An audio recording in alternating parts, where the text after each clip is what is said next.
രാജഗോപാലൻ മുതലാളി വിലയ്ക്ക് വാങ്ങിയ കാര്യം ഞാൻ ഇപ്പോഴാ അറിഞ്ഞത്. ഇനിയിപ്പോ എന്റെ കാർ മുന്നോട്ടെടുക്കണമെങ്കിൽ ഞാൻ മുതലാളിക്ക് റോഡ് വാടക തരണമായിരിക്കും അല്ലേ? റോഡ് ഞാൻ വിലയ്ക്ക് വാങ്ങിച്ചിട്ടില്ല.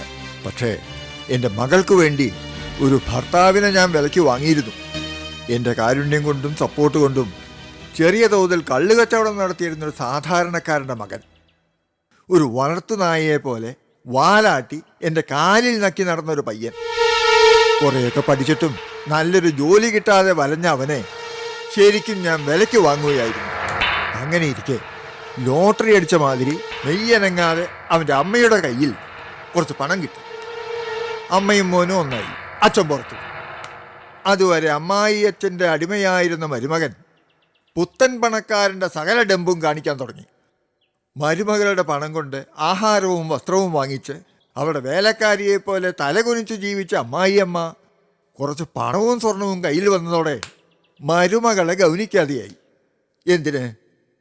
മകൻ്റെ വിവാഹ ജീവിതം തകർക്കാൻ അവൾ തന്നാലാവുന്നതൊക്കെ ചെയ്തു. ഇതാണ് എന്തും ഈ ഭൂമിയിൽ വിലയ്ക്ക് വാങ്ങാമെന്ന് വിശ്വസിച്ച മുതലാളിക്ക് ജീവിതത്തിൽ പറ്റിയ ഒരേ ഒരു അബദ്ധത്തിൻ്റെ കഥ. അബദ്ധം പറ്റിയെന്ന് കരുതി മുതലാളി അടിമയാവുമോ? ഇല്ല. കുറച്ച് പണം ദാനമായി കിട്ടിയെന്ന് കരുതി അടിമ മുതലാളിയാവുമോ? ഇല്ല. ഗതി കെട്ടാലും പുലി പുല്ല് തിന്നുകയില്ല. മുഖത്ത് കുറച്ച് രോമം കൂടുതൽ കിളിച്ചു എന്ന് കരുതി പൂച്ച പുലിയുമാവുകയില്ല. വളരെ നല്ല കഥ. ഗതികെട്ട പുലി പുല്ല് തിന്നുകയില്ല. എന്നാൽ ആ പുലി ചത്ത് ശവമായിട്ട് വഴി കിടന്നാലോ പൂച്ച ആ ശവത്തിന്റെ മേലെ കയറിയിരുന്ന് നൃത്തം ചെയ്യും. മനുഷ്യരുടെ കാര്യവും ഇങ്ങനെയൊക്കെ തന്നെയാണ്. പക്ഷേ ഒരു വ്യത്യാസം മാത്രം. മനുഷ്യർക്കിടയിൽ പുലിവേഷം കെട്ടി നടക്കുന്ന പൂച്ചകളുണ്ട്, പൂച്ചവേഷം കെട്ടി നടക്കുന്ന പുലികളും ഉണ്ട്. രാജഗോപാലൻ മുതലാളി പുലിവേഷം കെട്ടി നടന്ന വെറും പൂച്ചയാണ്. ഇപ്പോഴാ സത്യം എല്ലാവർക്കും അറിയാം. പൂച്ചവേഷത്തിൽ കുറച്ചുനാൾ ജീവിതം പഠിക്കാൻ ശ്രമിച്ച യഥാർത്ഥ പുലിജന്മമാണ് നിങ്ങളുടെ മുന്നിൽ നിൽക്കുന്ന ഈ പ്രസാദ് കരുണാലയം. ഇത് വെറും വാക്കല്ല. നിങ്ങൾ തല്ലുകൊടുത്തും തെറി വിളിച്ചും മറ്റുള്ളവരെ അകറ്റി നിർത്തിയും 15 കൊല്ലക്കാലം അടക്കി ഭരിച്ചിരുന്ന റേഞ്ച് പുഷ്പം പോലെ സ്വന്തമാക്കി ഞാൻ തെളിയിച്ചതാണ്. ഇനി ഈ റേഞ്ച് നിങ്ങൾക്ക് നിങ്ങളുടെ സ്വപ്നങ്ങളിൽ മാത്രമേ പിടിക്കാനാവൂ. പക്ഷേ ഒരു കാര്യം സമ്മതിക്കാം, അബ്കാരി ബിസിനസ്സിൽ എൻ്റെ ഗുരു എൻ്റെ ഫാദർ ഇൻ ലോ തന്നെയാണ്. തെറി അർഹിക്കുന്നവന് തെറി, തല്ല് കൊടുക്കേണ്ടവന് തല്ല്, കൈക്കൂലി കൊടുക്കേണ്ടവന് കൈക്കൂലി, പിരിവിന് വരുന്ന രാഷ്ട്രീയക്കാരന് അകമിഴിഞ്ഞ സംഭാവന. എൻ്റെ ഭാര്യാപിതാവായ അവിടുന്ന് ഇതൊക്കെയാണല്ലോ അബ്കാരി ബിസിനസ്സിൽ ആയുധങ്ങളാക്കിയിരുന്നത്. ഇതേ ആയുധങ്ങൾ തന്നെയാണ് ആധുനിക രീതിയിൽ ഞാനും ഉപയോഗിക്കുന്നത്.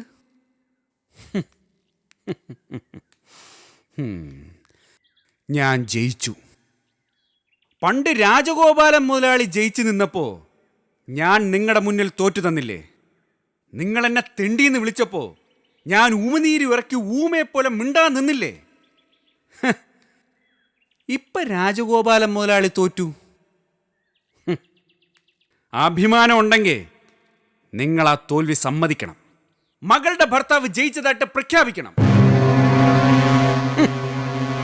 പിന്നെ എന്റെ കാറിന് മുന്നിൽ വഴി തടയുന്ന നിങ്ങൾക്ക് ഈ കാറിൽ പെട്രോൾ അടിക്കാൻ പോലും ഇപ്പൊ പണമില്ല. ബാങ്ക് ഇതുവരെ തന്നിരുന്ന ഓവർ ഡ്രാഫ്റ്റ് നിർത്തി പണം തിരിച്ചടയ്ക്കാൻ പറഞ്ഞു. കാര്യങ്ങളൊക്കെ ഞാൻ അന്വേഷിച്ചറിയുന്നുണ്ട്. ഒരുപാട് ബുദ്ധിമുട്ട് അനുഭവിക്കുമ്പോൾ എന്നോട് ചോദിച്ചാൽ 2-3 ലക്ഷമൊക്കെ ഞാൻ അഡ്ജസ്റ്റ് ചെയ്ത് തരാം, കടവായിട്ട്. പക്ഷെ പലിശയും തരണ്ട. ഒന്നുമില്ലെങ്കിലും ഞാൻ നിങ്ങളുടെ മകളുമായിട്ട് കുറച്ച് നാളെങ്കിലും ഒരേ മുറിയിൽ ഉറങ്ങിയതല്ലേ? ആ വകയിൽ ഒരു കുട്ടിയും ഉണ്ടല്ലോ. ആ കാര്യങ്ങളൊന്നും ഞാൻ മറന്നിട്ടില്ല. മകൾക്ക് സ്വന്തമെന്ന് അവൾ വിശ്വസിച്ചിരുന്ന ആ വലിയ വീട് മുതലാളി വെപ്പാട്ടിയുടെ പേരിൽ എഴുതി വെച്ചു. ഇപ്പൊ അവൾക്ക് നിങ്ങളെ പുച്ഛ. അല്ല മുതലാളി, ഒരു കൗതുകത്തിന് വേണ്ടി ചോദിക്കുക, അല്ലാതെ പുല്ല് തിന്നാത്ത ഈ പുലിയെ പരിഹസിക്കുകയല്ല.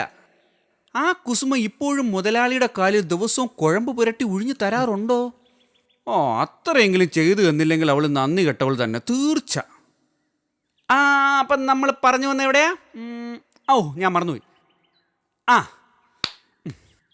ഞാൻ ചെറിയ തുകകൾ മുതലാളിക്ക് കടമായി തരുന്ന കാര്യം ഞാൻ പറഞ്ഞല്ലോ. 3 ലക്ഷം വരെ പലിശയില്ല കടം.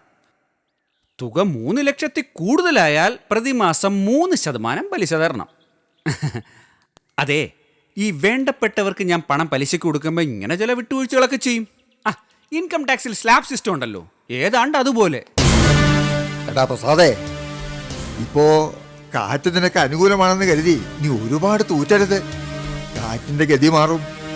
അപ്പൊ നീ തൂറ്റുന്നതൊക്കെ നിന്റെ മുഖത്ത് തന്നെ വന്ന് വീണ് നിനക്ക് ശ്വാസം മുട്ടും. ആഴ്ച തോറും റേഷൻ വാങ്ങാനും മാസം തീരുമ്പോൾ വീട്ടുവാടക കൊടുക്കാനും കരണ്ട് ബില്ല് അടയ്ക്കാനും ഒക്കെ നിന്റെ കുടുംബത്തിന് ഞാൻ ആ പണം തന്ന് സഹായിച്ചിരുന്നത്. എത്ര പ്രാവശ്യം നീ തന്നെ എന്റെ മുമ്പിൽ വന്ന് കൈനീട്ടി നിന്നിട്ടുണ്ട്. പിന്നെ ഞാൻ ഒരിക്കൽ നിന്നെ തെണ്ടി എന്ന് വിളിച്ചു, ശരിയാണ്. അന്ന് നീ തയ്ച്ചും തെണ്ടി തന്നെയായിരുന്നു. നിന്നെ തെണ്ടി അല്ലാതാക്കാനും നിന്റെയും അങ്ങനെ എന്റെ മകളുടെയും ജീവിത നിലവാരം ഉയർത്താനും ഞാൻ ചെയ്ത ശ്രമങ്ങളും ഇന്ന് നീ ഓർക്കുന്നില്ല. ഒരു വലിയ ക്രിമിനൽ കേസായി വളർന്ന ആ സംഭവമാണ് കോയമ്പത്തൂർ വിശാലാക്ഷി അമ്മാളെ അവർക്കിഷ്ടദാനമായി കിട്ടിയ സ്വത്ത് ഭർത്താവിന്റെ സഹോദരിമാരുടെ പേരിൽ എഴുതി കൊടുക്കാൻ പ്രേരിപ്പിച്ചത്. നിന്റെ അമ്മയ്ക്ക് ഭാഗ്യം കിട്ടിയപ്പോ എന്റെ മകളെ ഞാൻ തന്നെ നിന്റെ വാടക വീട്ടിൽ കൊണ്ടുവന്ന് വിട്ടു. അപ്പോ നീയും നിന്റെ അമ്മയും ഞങ്ങൾ രണ്ടുപേരെയും അപമാനിച്ചു. അത് ഞാൻ സഹിച്ചു. എന്റെ മകൾ ഗർഭിണിയായപ്പോ നീയും നിന്റെ അമ്മയും അത് അവിഹിത ഗർഭമാണെന്ന് പറഞ്ഞു നടന്നു.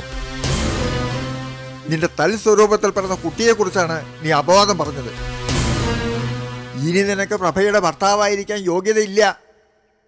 ഞാൻ എൻ്റെ വണ്ടി കൊണ്ടുവന്ന് റോഡിന്റെ കുറുകെ ഇട്ടത് നിന്നോട് കുറച്ചു നേരം സംസാരിക്കാൻ വേണ്ടി തന്നെയാണ്. പല പ്രാവശ്യം നിന്നോട് ഞാൻ ചോദിച്ച ചോദ്യം ഒരിക്കൽ കൂടി ആവർത്തിക്കുന്നു. നീയും പ്രഭയും തമ്മിൽ ഇപ്പോൾ നിലനിൽക്കുന്ന ബന്ധം ഉപേക്ഷിക്കാൻ നീ തയ്യാറാണോ? രണ്ടുപേരും ചേർന്ന് കുടുംബ കോടതിയിൽ ഡിവോഴ്സ് പേപ്പേഴ്സ് ഒപ്പിട്ട് കൊടുത്താൽ കാര്യങ്ങൾ വേഗം നടക്കും. ഭർത്താവ് എന്ന സ്ഥാനം നിലനിർത്തിക്കൊണ്ട് എന്റെ മകളെയും അവളുടെ കുഞ്ഞിനെയും കുറിച്ച് ഇനിയും ഇല്ലാത്തത് പറഞ്ഞു നടന്നാൽ നിന്നെ വെട്ടി നുറുക്കി പുത്തനാറുള്ള ചേറിൽ താഴ്ത്തും. ഇതുവരെ ഞാനത് ചെയ്യാതിരുന്നത് അല്പം മുമ്പ് നീ പറഞ്ഞതുപോലെ നീയും എന്റെ മകളും ഒരുമിച്ച് കുറെ കാലം ഒരു ബെഡ്റൂമിൽ ഉറങ്ങിയത് കൊണ്ടാണ്. ഇപ്പോഴെനിക്ക് രണ്ടിലൊന്ന് അറിയണം. നീ എന്റെ മകൾക്ക് വിവാഹമോചനം തരാൻ തയ്യാറാണോ? ഞാൻ മാരി ചെയ്തത് രാജഗോപാലൻ മുതലാളിയെ അല്ല, ഇദ്ദേഹത്തിന്റെ ആദ്യ ഭാര്യയിലെ മകളെയാണ്.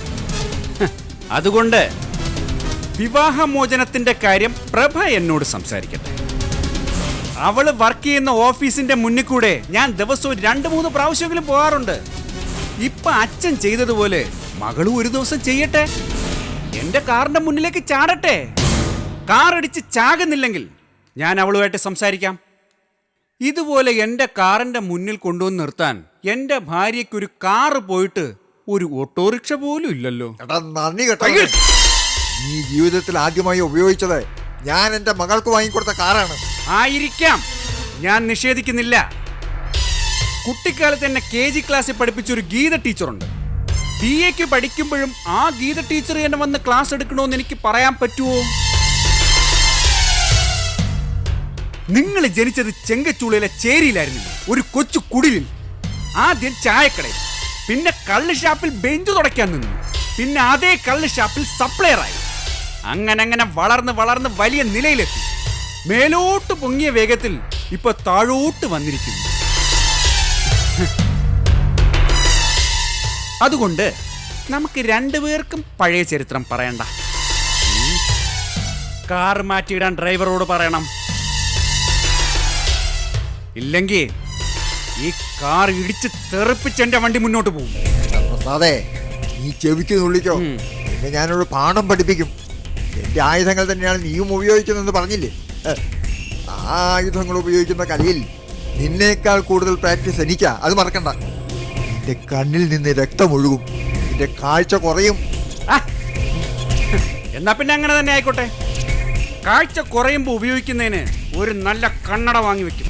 മുതലാളി ഇപ്പൊ പോ, ചെല്ല്, എടുത്തോണ്ട് പോടാ വണ്ടി.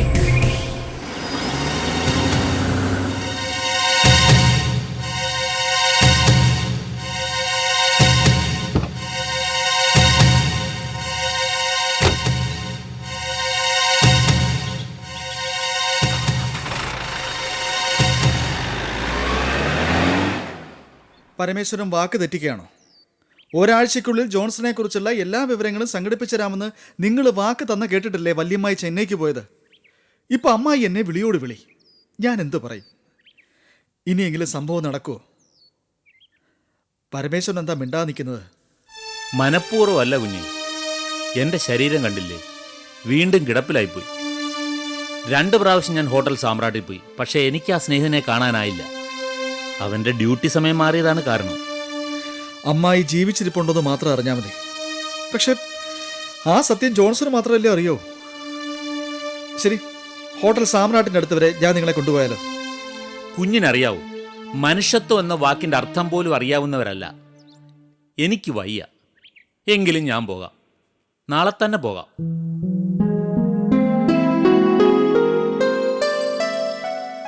ഞാൻ ആ ബന്ധങ്ങളെല്ലാം ഉപേക്ഷിച്ചു.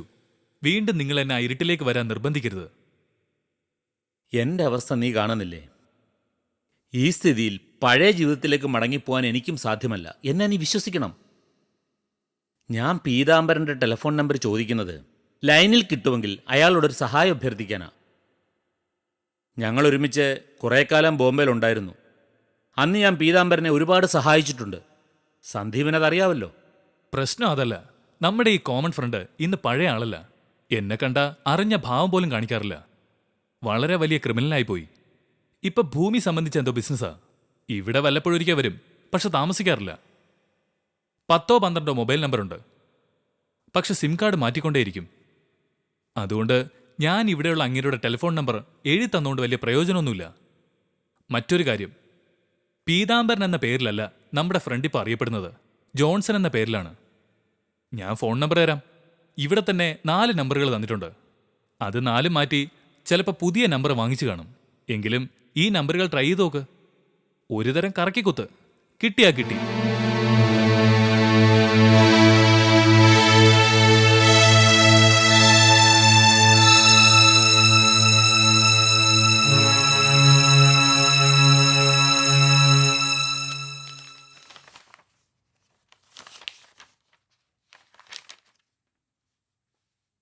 ഞാൻ പറഞ്ഞില്ലേ, ഞാനിപ്പോൾ വേറെ വഴിയൊന്നും ഇല്ലാത്തതുകൊണ്ട് റിയൽ എസ്റ്റേറ്റ് ബ്രോക്കറായി ജോലി ചെയ്യുക. ഒരു 2000 ഏക്കർ റബ്ബർ തോട്ടം വിൽക്കാനുണ്ട്. അത്രയും സ്ഥലം ഒരുമിച്ച് വാങ്ങാൻ ഇവിടുത്തെ കുട്ടിപ്പണക്കാരെ കൊണ്ടൊന്നും പറ്റില്ല. അതുകൊണ്ടാണ് ഞാൻ ഈ വഴി ആലോചിച്ചത്. പിന്നൊരു കാര്യം, നമ്പറുകൾ ഞാനാണ് തന്നെന്ന കാര്യം യാതൊരു കാരണവശാലും ജോൺസൺ അറിയരുത്. വല്ല പെണ്ണിന്റെ പേര് പറഞ്ഞോ? പെണ്ണുങ്ങളോട് വലിയ സോഫ്റ്റ് കോർണറുള്ള ആളാ. Thank you Sandeep. ശരി.